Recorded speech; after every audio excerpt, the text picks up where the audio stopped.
bienvenue sur ma chaîne, j'espère que vous allez bien. Aujourd'hui, on va faire ensemble une pâte feuilletée. La pâte feuilletée va nous permettre de faire des galettes des rois, puisque là, on y arrive très vite. Des chaussons aux pommes et d'autres recettes encore de tartes avec une pâte feuilletée, des recettes salées également. Je vous laisse découvrir la suite en images.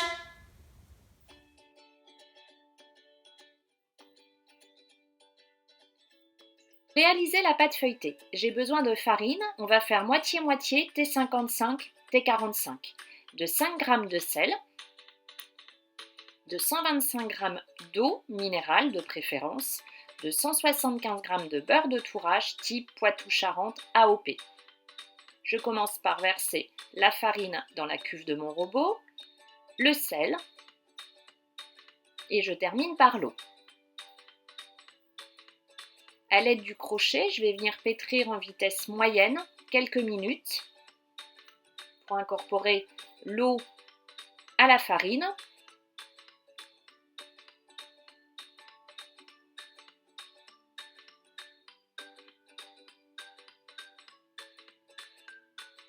Alors j'aurai pas une pâte, c'est tout à fait normal. Je vais l'arrêter et je vais déposer donc sur mon plan de travail le tout et je vais terminer à l'aide des mains. Donc je vais former une boule.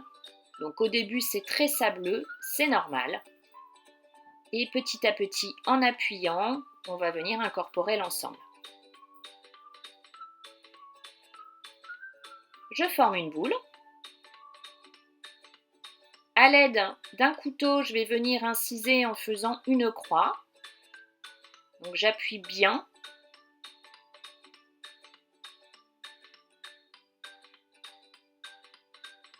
J'écarte ensuite un peu, ça va m'aider à étaler ma détrempe. Donc là, on fait une détrempe. On la dépose donc dans un cul de poule et je viens filmer. Et je réserve 30 minutes au frais. Quand les 30 minutes sont passées, 5 minutes avant, je vais sortir mon beurre. Je vais l'envelopper de papier sulfurisé et à l'aide du rouleau à pâtisserie, je vais taper dessus pour le ramollir. Ensuite, je vais l'étaler assez finement. Ce qui est très important, c'est que le beurre doit être de la même consistance que la détrempe, à la même température en fait. Donc je reprends ma détrempe, je la dépose sur mon plan de travail, j'écarte un peu et à l'aide du rouleau à pâtisserie, je viens étaler chaque extrémité. L'idéal est que le centre soit un peu plus épais, donc j'essaie de laisser de la pâte au milieu.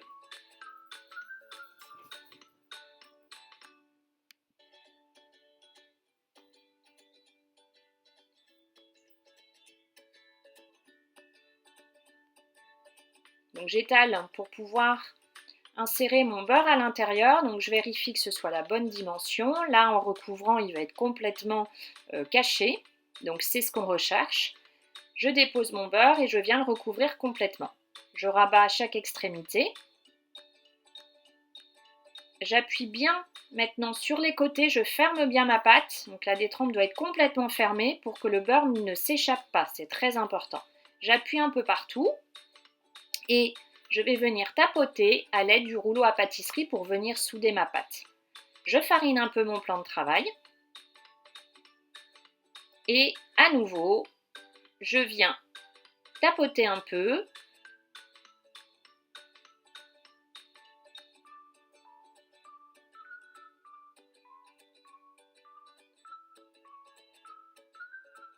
Et ensuite, je vais venir l'étaler normalement. Donc j'hésite pas à rajouter de la farine et je peux retourner ma pâte. Moi c'est ce que je fais à chaque fois, comme ça j'ai bien de la farine des deux côtés, je l'étale.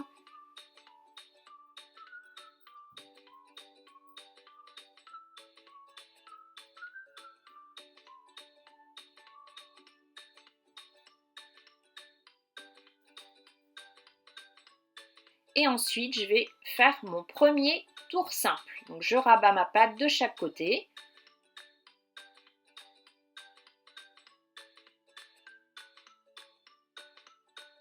Je tourne d'un quart de tour, et la pliure, moi, elle est à droite et il va falloir qu'elle soit toujours du même côté. Donc j'étale à nouveau et je vais réaliser mon deuxième tour simple. Donc je plie d'un côté, je rabats sur l'autre, je tourne d'un quart de tour comme tout à l'heure côté droit, j'appuie un peu pour bien souder la pâte, je la filme et je réserve 1 heure au frais.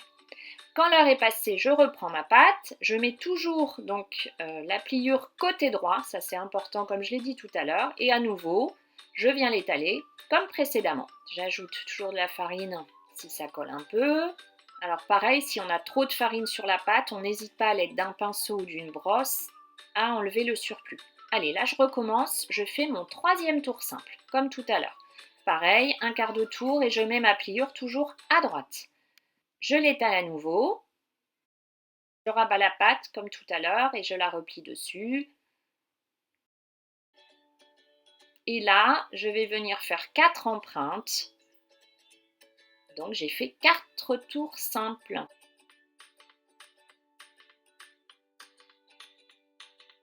J'enlève si besoin le surplus de farine, je la filme à nouveau et je réserve une nouvelle fois 1 heure au frais. Quand l'heure est passée, je la reprends et comme tout à l'heure, je commence par des petits à-coups. Je viens ensuite l'étaler normalement.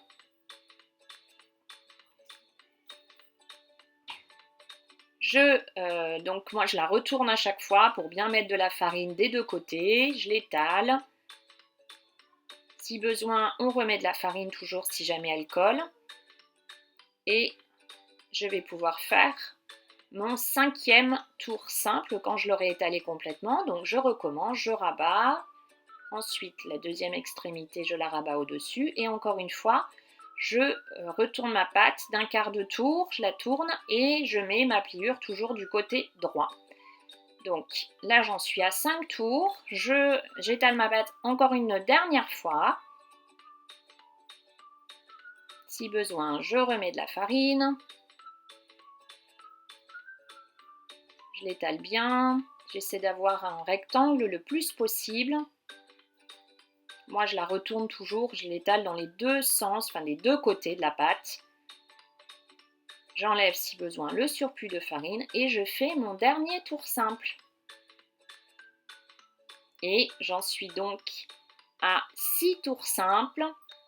Je peux venir marquer si j'utilise pas ma pâte de suite, mais je sais qu'elle est prête. Donc je fais mes 6 empreintes et la pâte feuilletée est réalisée.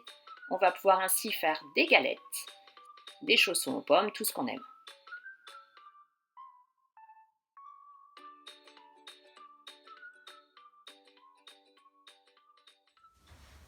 J'espère que la recette vous a plu. Si c'est le cas, je compte sur vous pour les likes. N'hésitez pas à me laisser des petits commentaires. N'hésitez pas à partager la recette également. Et puis si vous n'êtes pas abonné, il suffit de cliquer. Et n'oubliez pas d'activer la petite cloche pour recevoir à chaque nouvelle recette une notification. Je vous dis à très très vite avec la prochaine recette.